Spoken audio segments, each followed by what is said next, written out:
அன்பு நண்பர்கள் அனைவருக்கும் வணக்கம். இது Rajesh NEET biology Tamil YouTube channel. நான் உங்கள் அன்பு நண்பன் தாமனூர் டாக்டர் ராஜேஷ் வரதராஜ். நீட் 2026 தேர்வுக்கான முடிவுகள் அதிகாரப்பூர்வமாக என்டிஏவால் வெளியிடப்பட்டிருக்கிறது. ஸோ நைட்டு வெளியிட்டு இருந்தால் கூட இன்னும் நிறைய பேர் ரிசல்ட்டு பார்க்காம இருப்பீங்க. ஸோ அவங்களுக்காக சொல்லக்கூடிய விஷயங்கள் neet.nta.nic.in அப்படின்ற வெப்சைட்டில் கீழே கேண்டிடேட் ஆக்டிவிட்டின்னு கொடுத்துருக்காங்க இல்லையா, இதில் score card for NEET UG 2026, அதுக்கப்புறம் score card for NEET UG 2026 alternate, இந்த ரெண்டு லிங்க்கையும் நீங்கள் கிளிக் பண்ணிவிட்டு சரி, அந்த ரெண்டு லிங்க்கையும் நீங்கள் கிளிக் பண்ணிட்டீங்க அப்படின்னா உங்களுக்கு ஜஸ்ட்டு இந்த மாதிரி ஓப்பன் ஆகும். உங்களுடைய அப்ளிகேஷன் நம்பர், நீங்கள் அப்ளை பண்ணும்போது கொடுத்த பாஸ்வேர்ட் அண்ட் இந்த கேப்சா ப்ளஸ் லாகின் போட்டிங்கன்னா உங்களுடைய ஸ்கோர் கார்டு தெரிஞ்சிடும். சரிங்களா? ஓகே. அதுக்கப்புறம் ஃபைனலான ஆன்சர் கீயும் வெளியிட்டு இருந்தாங்க, அதையும் போய் பார்த்துக்க. சரியா? ஏற்கனவே கொடுத்த ஒரு கொஸ்டின் ஃபிசிக்ஸில் ட்ராப் பண்ணியிருக்காங்க அண்ட் ஒரு கொஸ்டினுக்கு 2 விருப்பங்கள் சரியாக கொடுத்துருக்காங்க. இதுதான் அதனோட விஷயம். Right, complete. நம்ம ஃபைனலாக ரிசல்ட்டுடைய ஒரு பார்வை பார்க்கலாம். சரியா? ஒரு கிளான்ஸ். இந்த நீட் 2026 கொஸ்டின் அவுட் ஆனதால் மறுதேர்வு நடத்துனாங்க.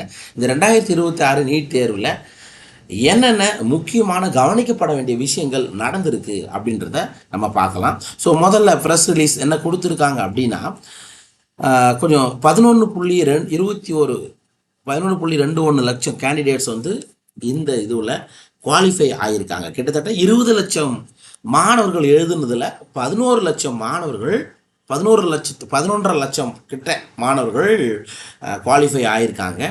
அதாவது இதில் 58% மேலே பெண்கள் குவாலிஃபைடு ஆகியிருக்காங்க. இந்த நீட் தேர்வானது வருடம் 13 பிராந்திய மொழிகளில் நடைபெற்று வருகிறது அப்படின்றத நமக்கு ஆல்ரெடி தெரிஞ்ச விஷயம்தான். சரிங்களா?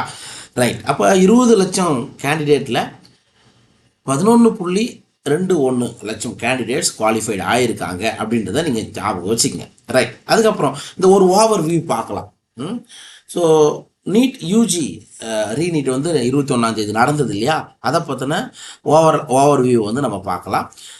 ஸோ டாப் ரேங்கர்ஸ் அப்படின்னு நம்ம பார்க்கும்போது உங்களுக்கு கவனிங்க, 130 கேண்டிடேட். சரியா? கிட்டத்தட்ட 138 மாணவர்கள் 690 மார்க்கும் அதுக்கு மேலேயும் எடுத்திருக்காங்க. 690 மதிப்பெண்களுக்கு மேலே கிட்டத்தட்ட 138 மாணவர்கள் இடம்பெற்றிருக்காங்க. அதுக்கப்புறம் over 93% appeared for need for the first time. Sir, கிட்டத்தட்ட 90% மாணவர்கள் முதல் தடவையாக இந்த வருடம் நீட் தேர்வு எழுதியிருக்காங்க. And 99% are between 17 to 19 years. கிட்டத்தட்ட 99% 17 19% உடைய மாணவர்களாக இருந்திருக்கிறார்கள். சரிங்களா? ரைட். அதுக்கு அடுத்தது பாருங்கள், ஜாகிரபிக்கல் டிஸ்ட்ரிபியூஷன்னா எந்தெந்த ஏரியாவிலேருந்து எழுதியிருக்காங்க அப்படின்றத கொடுத்துருக்காங்க. அண்ட் இங்கே முக்கியமான இதுக்கு பாருங்கள், ஹையஸ்ட் ஸ்கோர் யார் எடுத்திருக்காங்க அப்படின்றத இங்கே நம்ம பார்க்கலாம். ஸோ 19 கேண்டிடேட் 700க்கு மேலே, அதாவது 720க்கு 700க்கு மேலே எடுத்த மொத்த மாணவர்கள் இந்திய அளவில் 19 மாணவர்கள். 650 அதுக்கு மேலே எடுத்தவங்க 1492 மாணவர்கள். அண்ட் 600 மார்க்கும் அதுக்கு மேலே எடுத்த மாணவர்கள் 10,160 மாணவர்கள். அண்ட் இதுதான் முக்கியமான விஷயம், 500 மதிப்பெண்களுக்கு மேல் எடுத்த மாணவர்களோட எண்ணிக்கை 90,780. இது சென்ற ஆண்டை காட்டிலும் இந்த ஆண்டு கிட்டத்தட்ட ஏறக்குறைய ஒரு 40,000 மாணவர்கள் அதிகம் அப்படின்றது சொல்லப்படுகிறது. சரிங்களா? எதுக்காக நான் இதை சொல்கிறேன் அப்படின்னா, நீட் கட் ஆஃப் போன வருஷம் மாதிரியே இருக்கும், 90.5, ஒரு 20 மார்க் தான் ஏறும், 10 மார்க் தான் ஏறும் அப்படின்னு சொன்னாங்க. ஆனால் இப்போ அப்படி கிடையாது. 30 மதிப்பெண்களுக்கு மேலே ஒவ்வொரு கேட்டகரிக்கும் போன வருடத்தை கம்பேர் பண்ணும்போது 30 மதிப்பெண்களுக்கு மேலே உயரும் அப்படின்றது தான் மிக முக்கியமான விஷயம். சரிங்களா? Sir, highest score 715 out of 720. அதாவது இருக்கிறதுலேயே நீட்டில் மிக அதிகமான மதிப்பெண் எடுத்த மாணவர்கள் ரெண்டு பேர். First mark, NEET first score அதுதான் சொல்லலாம்.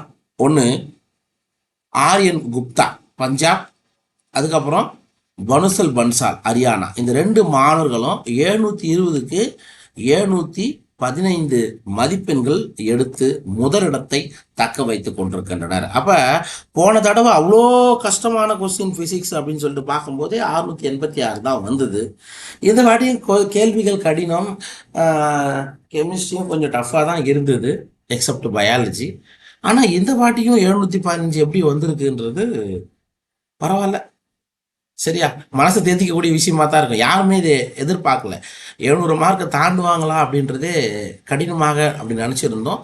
ஆனால் இந்த ஆண்டு 720க்கு 715 மதிப்பெண்கள் எடுத்து பஞ்சாப் மற்றும் ஹரியானாவை சார்ந்த 2 மாணவர்கள் முதலிடத்தை பெற்றிருக்காங்க.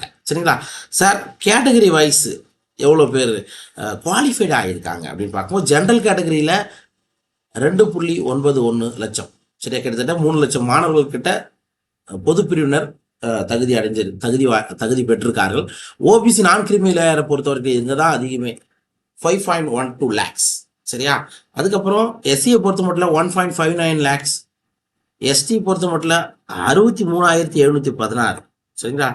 அண்ட் ஜென்ரல் இவிஎஸை பொறுத்த மட்டும் 95,026 அண்ட் பிடபிள்யூடியை பொறுத்த மட்டும் 3,666 மாணவர்கள் இந்த ஆண்டு குவாலிஃபை ஆயிருக்காங்க.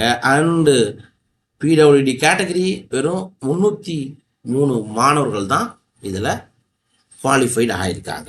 சரிங்களா, ரைட். அடுத்தது சார், இந்த அதே தான் எப்பவும் போல தான் 13 லாங்குவேஜில் நடந்தது. இதெல்லாம் திருப்பி கொடுத்துருக்காங்க. ரொம்ப முக்கியமான விஷயம், நீட் யூஜி ரிசல்ட் வந்து எதுக்காகலாம் பயன்படுத்தலாம் அப்படின்னா நமக்கு தெரியும். MBBS, BDS and BSc nursing and to BVSc and AH under the 50% VCI quota, அதாவது இந்த மிலிட்ரி காலேஜ் அதில் நர்சிங் படிக்கணும் அப்படின்னாலும் வெட்டினரி காலேஜில் ஒரு 15% கோட்டாவுக்கும் இது பயன்படுத்தலாம். அதே மாதிரி AYUSH courses BAMS, BUMS, BSMS, BHMS இதுக்கெல்லாம் இந்த நீட் ரிசல்ட்டை நீங்கள் பயன்படுத்தலாம் அப்படின்னு சொல்லிட்டு கொடுத்துருக்காங்க. சரிங்களா, right. All India counselling, medical counselling வந்து எம்சிசி தான் சொல்லும், அதெல்லாம் அப்புறம் பார்த்துக்கலாம்னு சொல்லிட்டாங்க. ரைட்டா, இது ஒன்று. ரெண்டாவது, list of top 138 candidates scoring equal to or more than 690 marks, 690 மதிப்பெண்களுக்கு மேல் எடுத்த மாணவர்கள் எந்தெந்த மாநிலத்தை சார்ந்தவர்கள் அப்படின்றத இங்கே கொடுத்துருக்காங்க. ஆரியன் குப்தா முதல் மதிப்பெண் பஞ்சாபை சேர்ந்தவர், சரிங்களா. அதுக்கடுத்தது பன்சுல் பன்சால், அவர் ஹரியானாவை சேர்ந்தவர். அதுக்கப்புறம் உப்லக்ஷியா கோயல் ராஜஸ்தான், பீகார். சார் இங்கெல்லாம் இருக்கட்டும், தமிழ்நாடு எத்தனாவது இடத்துல இருக்குது அப்படின்றத பார்க்கலான்னு சொல்கிறீங்களா? பார்த்துடலாம். இந்திய அளவில் 12வது இடத்துல தமிழ்நாடு இடம்பெற்றிருக்கிறது. வெங்கடபதி வேலாயுதம் என்ற மாணவர் தமிழ்நாட்டின் அளவில் முதல் மதிப்பெண் பெற்றவராக, அதாவது ஆல் இண்டியா லெவலில் 12வது இடமும் தமிழ்நாட்டின் அளவில் முதலிடம் பெற்றவராக கருதப்படுகிறார். அவருக்கு என்னுடைய யூடியூப் சேனல் சார்பாக வாழ்த்துக்கள். அதுக்கு அடுத்தது வேற யாருங்க தமிழ்நாட்டில் பார்த்தீங்க அப்படின்னா, ஜஸ்ட் இன்னொன்று இருந்தது.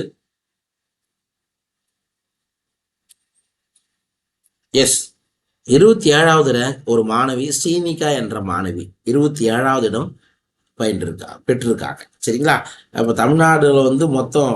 அதுக்கு அடுத்தது 45வது இடம் சுதர் அப்படின்ற ஒரு மாணவரும், 51வது இடத்துல வனிஷா சதீஷ் அப்படின்ற மாணவியும், சரிங்களா. அதுக்கடுத்து 59வது இடத்துல சபரி என்ற மாணவரும், அதுக்கு அடுத்தது 75வது இடத்துல ஜெய் கிருஷ்ணா என்ற மாணவரும், 82வது இடத்துல சம்விதா என்ற மாணவியும், 88வது இடத்துல நவிதனா என்ற மாணவியும், 92வது இடத்துல சிவநாதன், நிகில் சிவநாதன் என்ற மாணவரும்,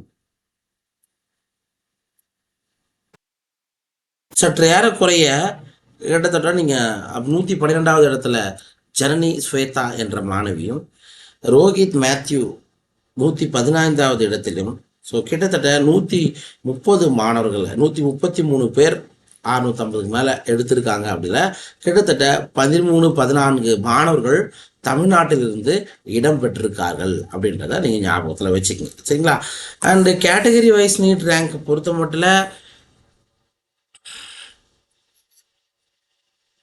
தமிழ்நாட்டில் பார்க்கும்போது கேட்டகரி வைஸில் பார்க்கும்போது ஓபிசியில் 51வது இடம் இருக்காங்க. ஜென்ரலை பொறுத்த மட்டும் அதுக்கு அடுத்தது 82வது இடத்துல இருந்திருக்காங்க. சரிங்களா?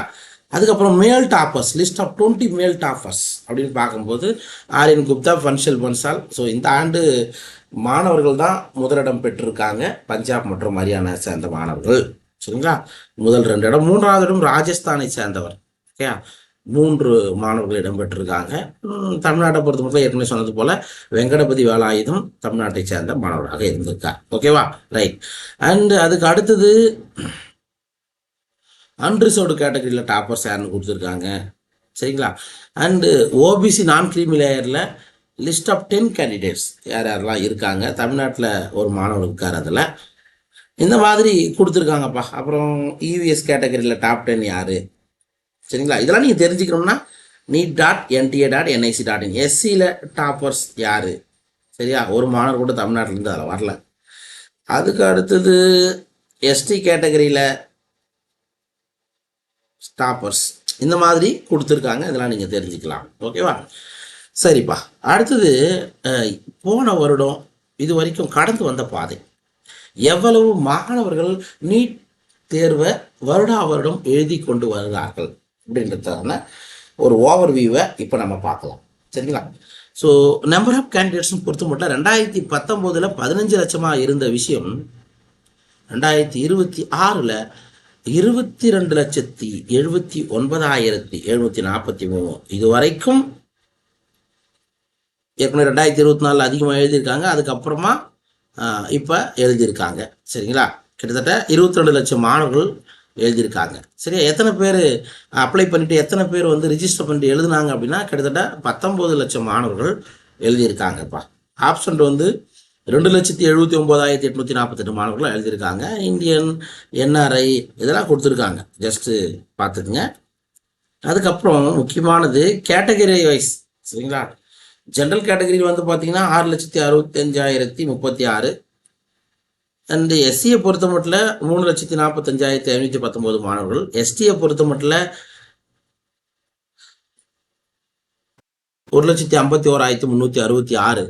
ஓபிசியை பொறுத்த மட்டும் 9,52,249. ஓபிசியில் தான் நிறைய மாணவர்கள் எழுதியிருக்காங்க. ஆக மொத்தம் 22,79,743 மாணவர்கள் ரிஜிஸ்டர் பண்ணியிருக்காங்க. சரிங்களா? சரி, ஓகே. லாங்குவேஜ் வைஸ் பாருங்கள், இதுதான் நமக்கு முக்கியம். தமிழில், சரியா, தமிழ் லாங்குவேஜ் சூஸ் பண்ணி தமிழ்நாட்டில் எழுதக்கூடிய மாணவர்கள் இப்போ நீங்கள் 7.5 மோஸ்ட்லி இந்த அரசு பள்ளி மாணவர்களாக இருக்காங்க. அவங்க தமிழில் தான் இருந்து எடுத்துகிட்டு இருப்பாங்க. சார்,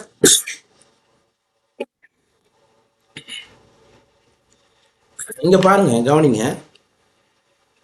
2023 30,000 மாணவர்கள், 2024 36,000 மாணவர்கள், 2025 26,580 மாணவர்கள், 2026 29,845. சரிங்களா? இதில் ஏறக்குறைய கிட்டத்தட்ட ஒரு 7.5 நீங்கள் எடுத்துட்டிங்கன்னா ஒரு 10,000 15,000 மாணவர்களாக கூட தமிழ் வழியில் பயின்றவர்களாக இருப்பார்கள் அப்படின்றத நீங்கள் கணக்கில் வச்சுக்கோங்க. இதெல்லாம் இப்போ 7.5 பற்றின ரிசல்ட் எப்போ சார் வரும் அப்படின்னா ரேங்க் லிஸ்ட் வந்தால் தான் நமக்கு தெரியும் யார் யார் எவ்வளோ பேர் எழுதியிருக்காங்க அப்படின்றது தெரியும். சரிங்களா? எவ்வளோ நம்பர் வந்து இதுவாக இருக்காங்க அப்படின்றத நம்ம இதில் பார்த்து தெரிஞ்சுக்கலாம். குவாலிஃபைடு 2025-26 எவ்வளவு மாணவர்கள் குவாலிஃபைடு ஆகியிருக்காங்க அப்படின்ற டேட்டா கொடுத்துருக்காங்க. அண்டு முக்கியமான விஷயம், the category wise number of candidates qualified based on qualifying criteria from NEET UG 2024, 25, 26 இது வரைக்குமே நம்ம பார்க்காத விஷயம் ஒன்று நடந்திருக்குது. அப்படி என்னன்னு பார்க்கலாம். அதாவது நீட் குவாலிஃபையிங் மார்க், சரியா, கிட்டத்தட்ட அதிகரிச்சிருக்கிறது அப்படின்னு பார்க்கலாம். அது என்ன சார்? நீட் 2024 ஓபிசிக்கு 127 மார்க் வந்து பாஸ் மார்க்காக இருந்திருக்கு. 162 இவிஎஸ் இடபிள்யூஎஸ் கேட்டகரிக்கு இருந்திருக்கு. சரிங்களா? 2025 பார்க்கும்போது ஓபிசிக்கு 113 இருந்திருக்கு. கொஞ்சம் குறைஞ்சிதுங்க. ஆனா இந்த காலம் அப்படியே கவனிங்க. இதை பாருங்க. நீட் 2026 பொறுத்த மட்டும் 213 மதிப்பெண்கள் எடுத்தாதான் எக்கனாமிக்கலி வீக்கர் செக்ஷன் மாணவர்கள் பாஸ் ஆக கருதப்படுகிறது. இது வரைக்கும் நீட் சரித்திரத்திலே இவ்வளோ கிடையாது. இந்த வாட்டி தான். ஓபிசியை பொறுத்த மட்டும் 177 ஓபிசி, எஸ்சி, எஸ்டி, அதுக்கடுத்தது OBC PWBD and SC PWBD. So இவங்களுக்கெல்லாம் பார்த்தீங்க அப்படின்னா 177 மதிப்பெண்கள் எடுத்திருந்தாதான் நீட்டில் இந்த வருடம் குவாலிஃபை ஆயிருப்பாங்க. என்ன சார் இந்த விஷயம்? கொஸ்டின் கடினம் இதெல்லாம் சொன்னீங்க. எல்லாருமே ஒரு ஆவரேஜாக பயாலஜி எழுதக்கூடிய மாணவர்களுடைய மதிப்பெண்கள் 280 320 இருந்திருக்கிறது ஆவரேஜ் மதிப்பெண்கள். ஸோ அதனால இந்த வருடம் மினிமம் பாஸ் மார்க்கு இன்க்ரீஸ் ஆயிருக்கு. எந்த வருடமும் இல்லாத அளவில் 177 மதிப்பெண்களாக மினிமம் இருந்திருக்கு. சரிங்களா? Right. And unreserved EWC PWB பொறுத்த மட்டும் 194 மதிப்பெண்கள் எடுத்தால் தான் பாஸ் அப்படின்றது இருந்திருக்கு. ஓகேவா? இதுதான் இந்த வருஷத்தில் நீங்கள் கவனிக்கப்பட வேண்டிய ஒரு விஷயம் அப்படின்றது ஞாபகம் வச்சுக்கோ. அந்த ஸ்டேட் வைஸ் எவ்வளவு மாணவர்கள் ரிஜிஸ்டர் பண்ணி எழுதியிருக்காங்க அப்படின்றத கொடுத்துருக்காங்க. நமக்கு தமிழ்நாடை பார்க்கும்போது 73,084 மாணவர்கள் ரிஜிஸ்டர் பண்ணியிருக்காங்க. சரிங்களா? எத்தனை பேர் எழுதுனாங்க? 65,121 மாணவர்கள் எழுதியிருக்காங்க. எத்தனை மாணவர்கள் ஆப்சண்ட் அப்படின்னு பார்க்கும்போது 38,026 மாணவர்கள் குவாலிஃபைடு ஆயிருக்காங்க. சரிங்களா? ஸோ இந்த வருடம் கொஞ்சம் கம்மியாக தான் குவாலிஃபைடு ஆயிருக்காங்க. சாரி இங்கே 61,306 மாணவர்கள் குவாலிஃபைடு ஆயிருக்காங்க.